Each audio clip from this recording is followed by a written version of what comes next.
નમસ્કાર મિત્રો, મારી યુટ્યુબ ચેનલમાં તમારું હાર્દિક સ્વાગત છે. આજે આપણે વાત કરવાના છીએ જૂનાગઢના ચારણ રાજદે અને મુસ્લિમ સાથેની ઘટના. અલ્લાહુ અકબર. જૂનાગઢની મસ્જિદના હજીરા ઉપરથી મુલ્લા બે કાનમાં આંગળી નાખીને એ નમાજની બાંગ દેતા. મહોલ્લે મહોલ્લે એના અવાજના પડઘા ઘૂમવા લાગતા. અલ્લાહના બંદાઓ દૂધ જેવા સફેદ જબ્બાઓ ઝુલાવતા ઝુલાવતા એ મસ્જિદમાં દાખલ થઈ અને બિલોરી નીરે છલકાતા હોજમાં પગ મોં સાફ કરી કાબાની મહેરાબ સામે ગોઠણભેર ઝૂકવા લાગતા. બાદશાહની કચેરી વખતે જ્યારે જ્યારે બાંગ સંભળાતી ત્યારે કચેરીમાં એક માણસનું મોં મલકતું. એનું નામ હતું નાગાજણ ગઢવી. રામ માંડલિકનું નિકંદન કઢાવનારી બાઈ નાગબાઈના દીકરાનો એ દીકરો બાદશાહની કચેરીમાં બિરદાય કરતો હતો. બાદશાહે પૂછ્યું, બંદગીને વખતે દાંત કાઢીને મશ્કરી કોની કરી? મશ્કરી તો કરી આ બાંગ દેનાર મુલ્લાની. નાગાજણે મોં મલકાવીને ખુલાસો દીધો. શા માટે? આનું નામ સાચી બાંગ ન કહેવાય. ત્યારે બાંગ કેવી હોય? ખરાખરીની બાંગ દીધે તો ઘોડા મોંમાંથી ઘાસ મેલી દે. જો ગાવડિયું પેટના વાછરુંને ધકેલી આગા કાઢે. ક્યાં બાત હે? ધાવતા છોકરા માતાના થાનેલા મેલી દે. અરે ખાવંદ, વહેતા પાણી થંભી જાય એવી જોરદાર બાંગ દેનાર પડ્યા છે. પાદશાહે દાઢી પંપાળીને પૂછ્યું, એવો કોઈ છે? હા નામવર, આ અમારા રાજદે ભાઈ. નાગાજણે મોં મલકાવીને પોતાની સામે બેઠેલા ચારણ રાજદે તરફ આંગળી ચીંધાડી. રાજદે ચારણ નાગાજણ સામે તાકી રહ્યા. હું? હાજ તો રાજદે ભાઈ, આપણા અન્નદાતાથી કાંઈ એવી રીતે છુપાવાય? અલ્લાહ ઉપર તમારા ઈમાનનો આજે પરચો દેખાડો. નાગાજણે ઘા કાઢ્યો. અરે અરે ભાઈ નાગાજણ, મારું મોત. રાજદે ગઢવી. પાદશાહે ફરમાવ્યું, ત્યારે તો તમારે બાંગ બોલાવવી પડશે. આજે જ તમારો ઇલમ બતાવો. અન્નદાતા બોલો ના. હું દેવી પુત્ર ચારણ, મારે ખંભે જનોય અવતાર ધરી મેં બાંગ બોલાવી નથી કદી. માનશોમાં પાછા? નાગાજણે પોતાની અદાવતના પાસા નાખ્યા હો. અને રાજદેભાઈની બાંગ તો એ ખલકમાં મશહૂર છે. પાદશાહે હઠ પકડી કે રાજદેના કોલાવાલા માન્યા નહીં. નાગાજણ રાજદે તીરછી નજરે એ નાગાજણને કહ્યું કે કાળા કામના કરનારા આજ તે મારું જીવતર બગડાવ્યું, પણ જોજે હો, હું કૂતરાને મોતે નહીં મરું. સાંજનો પહોર થયો. મસ્જિદના ચોગાનમાં મુસ્લિમોની ગીર્દી જામી છે અને રાજદેભાઈ ધીરે ધીરે ચાલ્યો આવે છે. હજીરા ઉપર રાજદે ચડ્યો. કાનમાં આંગળી ચીંધી. કાનમાં એ આંગળી દીધી અને અલ્લાહનો અવાજ જ્યાં ઉપડ્યો અને ધોરિયાના પાણી ધોબ્યા. ઘોડાએ તરણા મેલ્યા. ધાવતા છોકરાએ માના યાન છોડ્યા અને મુસ્લિમોમાંથી અવાજ ઉઠ્યો કે રાજદે પીર, આજથી તમે રાજદે પીર. હજીરા પરથી ચારણ ઉતરવા લાગ્યો. ત્રીજે પગથિયે આવ્યો ત્યાં નીચે ઉભેલા દુશ્મન નાગાજણે ઘા કરી લીધો. રાજદે ભાઈ, તમને દફન કરવા કે દેન દેવું? સાંભળી રાજદે ત્રણેય પગથિયા પાછો ચડ્યો અને હાથ જોડી હજીરા ઉપરથી જેણે ગળતે સુરે દુહા ઉપાડ્યા. કાયા લાગો કાઢ, શિકલગીર સુધરે નહીં, નિર્મળ હોય નરાટ, ભેટવા તો ભાગીરથી.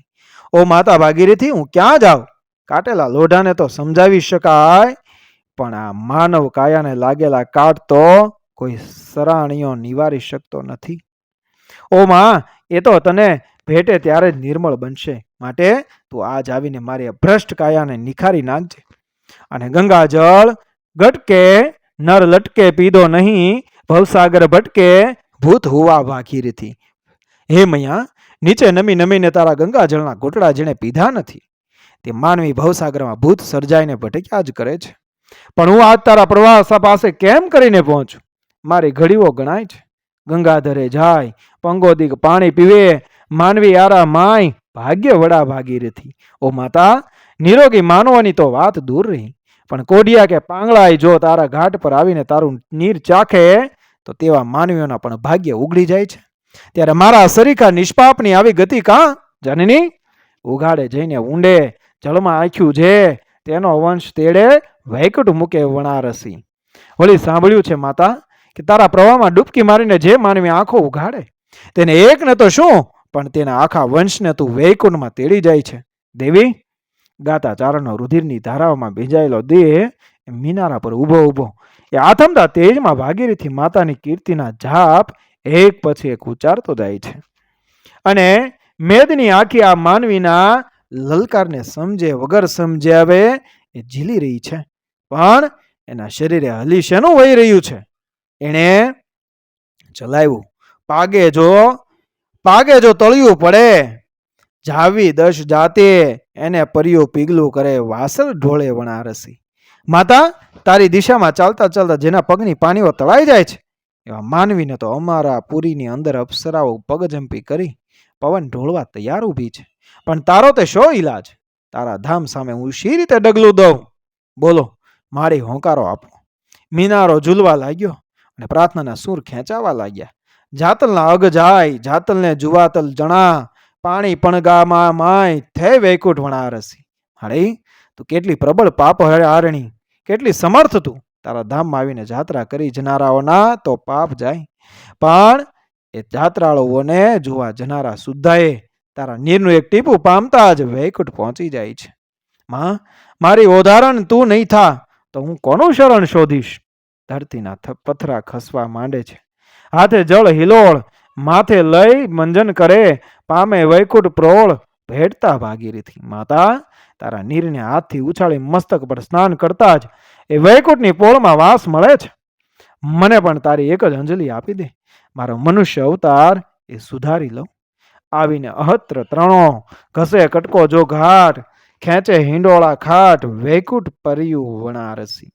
તારા ઘાટ ઉપર આવીને એ ચંદનનો એક કટકો ઘસનાર શ્રદ્ધાળુને પણ ઓ જનની વૈકુંઠની પરીઓ હિંડોળે એ ઝુલાવે તેવો તારો પ્રતાપ ગાઉં છું. મને ઉગારવા દાજે. આજે મારું મોત બગડે છે. મસીદના ચોગાનની ચિરાયેલી ધરતીમાંથી છેક પાતાળે પાણી ઝબકી ઉઠ્યા અને રાજદેની પ્રાર્થનાના સૂર કાંપવા લાગ્યા. પ્રાણી દેહ પડે, ગંગાજળ નામે ગળે, ચટ વહેમાન ચડે, વૈકુંઠ જાય વણારસી. કરે માતા, તારા નિર્માણ નાહનારાની કે એને મળનારાઓની જ માત્ર શોધતી થાય છે એમ નથી, પણ હેકણ કટકો હાડરો જો ગંગા ત્રઠ જાય તો માનવ્યા કુળમાય ભૂત ન થે ભાગીરથી. ઓ માં, જીવતાય છો ન પહોંચાય, મૃતદેહ પણ ભલે તારા કિનારા પર ન જલાવી શકાય. અરે, જેના અંગના હાડકાનો એક ટુકડો પણ તારા કિનારા પર પહોંચે તે માનવીના કુળમાય કોઈ ભૂત ન સર્જે, પરંતુ મારા હાડપિંજરની એક કણીએ ક્યાંથી તારી પાસે પહોંચશે? મારી અનુકંપા લાવીને મને અહીં જ આવી પાવન કરી જા. મૈયા, પાતાળમાંથી પાણી આવે છે, ઊંચે ને ઊંચે ચડતું આવે છે, ઊની વરાળો નિસરે છે, રાજદેનો કંઠ કળવા લાગે છે. ઉપર ઉતર્યા પંખી તે પાવન થયા, માહી મંજન કિયા, ભૂત ન સર્જે ભાગીરથી. રે માતા, તારા નીરમાં નાહનાર, તારું એક બિંદુ પણ પામનાર કે તારા પંથે પડનાર માનવીની તે શી વાત કરું? હાડકાનો એક ટુકડો પહોંચાડી નહીં ભૂતિઓનીમાંથી ઉગરી જવાય. એટલેથી પણ તારો મહિમા ક્યાં સમેટ્યા જાય છે? તારા ઉપર થઈને તો આ આભમાં ઉડનારા પંખીઓ પણ માત્ર તેઓની છાયા તારા પ્રવાહ પર પડવાથી જ એ પાવન બની જાય. એવો તારા પુણ્યનો એ પ્રતાપ છે, ને તેમાંથી હું જ બાતલ રહી જઈશ? ભગીરથ ધરે ભાગ્ય, ગર વર્ષે આય ગંગા, નરલોક સુરલોક નાગ તારેવા ત્રણેય ભવન. માનવલોક, દેવલોક અને નાગલોક, આકાશ, પૃથ્વી અને પાતાળ, એ ત્રણેય દુનિયાઓને તારવાનો સ્વર્ગના કોઈ પહાડમાંથી રાજા ભગીરથને બોલાવી ચાલી જ આવે. અને શું એ મારા જ મંદ ભાગ્ય મારી? હું તો તને પડવા નહીં ચડવા બોલાવું છું. પાસે મર ઉભો પિતા હર સારીખો હોય, પણ માં વણ મરીએ તોય તું વેગળીએ વણારસી. આજે મૃત્યુકાળે ભલે ને પ્રભુ જેવો પિતા મારી પાસે આવીને ઊભો હોય, પણ તું જો આગેરી બેઠી હોતો તો જાણે કે જનેતા વિહોણા એ ઝૂરી ઝૂરીને મરવા જેવી મનમાં વેદના રહી જશે. માટે હે માતા, એ આવો મોડો આયો માય, તે ભેગો ઈજ તાર્યો, પડ્યો રેશુ પાય, ભાટો થઈ ભાગીરથી. ઓ માતા, આજ હું મોડો તારે શરણે આવું છું. તું તો મોડા આવનારાઓને તત્કાળ તારનારી છો, પણ મને કદાપી તારીશ નહીં તોય શું? મને ભલે તારા સ્પર્શ સ્વર્ગ ન મળે, હું તો તારે ચરણે એક નિર્જીવ પથ્થર બનીને પણ સુખેથી પડ્યો રહીશ. એટલું કહીને એ રાજદે ચારણે કમર પરથી ભેટ છોડી સૌ તાજુ બનીને જોઈ રહ્યા. ચારણ પોતાના પેટમાં કટાર ભોંકીને પછી જ બાંગ દેવા આવ્યો હતો. એ જ ટાણે એ ધરતીમાંથી મારક કરીને નદી જળ ઉછળ્યા અને હજીરાના પગથિયા પછી પગથિયા ચીડ્યાને રાજદે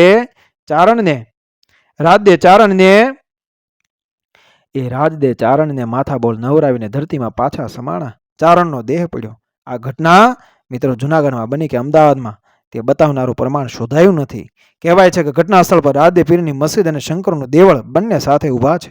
એ કથાને લગતું એક ચારણી કાવ્ય એક સમય વાત મહેમદ શાહ આગે અડી, સારા વેગે ગીએ મેજત માથે ચડી, બળાક્રમ ગેલવે દિયતા બાંગડી, બાળ છાડે ગયા માતરી બીટડી.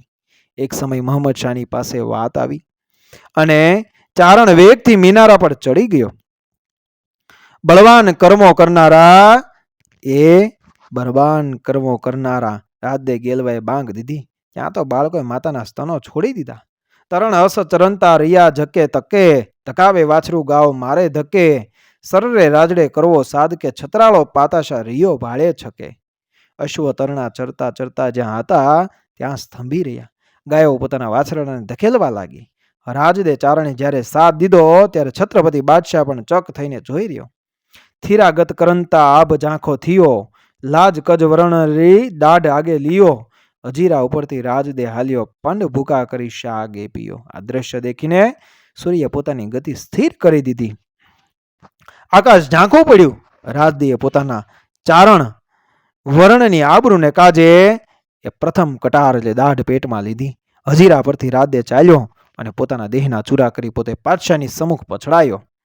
ફાટ મસીતા અને ગંગાજળ ફેલ્યો, કમલ છાંડે પછી સ્નાન લાગે કિયો, બાલવો નરોવર અણી પર બોલ્યો, ગઢવિયા રૂપ એ સરગ માંજળ ગયો. મસ્જિદનો મિનારો ફાડીને ગંગાજળ ફેલાયું. પોતાનું મસ્તક કમળ છેદીને રાજદે લાંગ વદરાએ સ્નાન કર્યું. અને આ ગીતને રચનાર ચારણ બાલવો નરો કહે છે કે ગઢવી કોમના નર સમાને રાજદે સ્વર્ગમાં સંચર્યા. બાદશાહ આઝાદીને પરણ્યા પછી પોતાના આત્માની પવિત્રતા સિદ્ધ કરવા ગંગા તીરે બેસીને કવિ જગન્નાથે ગંગા લહરીના શ્લોકે શ્લોકે માતા મંદાકિનીને ઘાટના પગથિયા પર એ ચડાવ્યા અને પોતે માથાબળ સ્નાન કીધું. એ ઘટના અને એ કાવ્યને અનુસરતો આ ચારણી પ્રસંગ અને દોહા કાવ્ય છે મિત્રો. ભાગીરથીના દોહાઓ રાજદે ચારણે રચેલા તમામ દોહાઓ તો મળતા નથી અને આ વાર્તામાં ટાંકેલા પૈકી પણ અમુક તો અન્ય એ ચારણોના રચેલા હોવાની આશંકા બતાવાય છે. દોહાઓની જૂની નવી ભાષા પરથી પણ આ સંદેહ દ્રઢ થાય છે. મિત્રો વિડીયો પસંદ આવ્યો મારી ચેનલ સબસ્ક્રાઈબ કરો, ફોલો કરો, શેર કરો. મળીએ આવી જ ઘટનાને પ્રેરણાદાયક વાર્તાઓ સાથે આગળના વિડીયોમાં. બન્યા રહેજો મારી ચેનલ સાથે. જય શ્રી કૃષ્ણ, રાધે રાધે, જય માતાજી, જય ભવાની.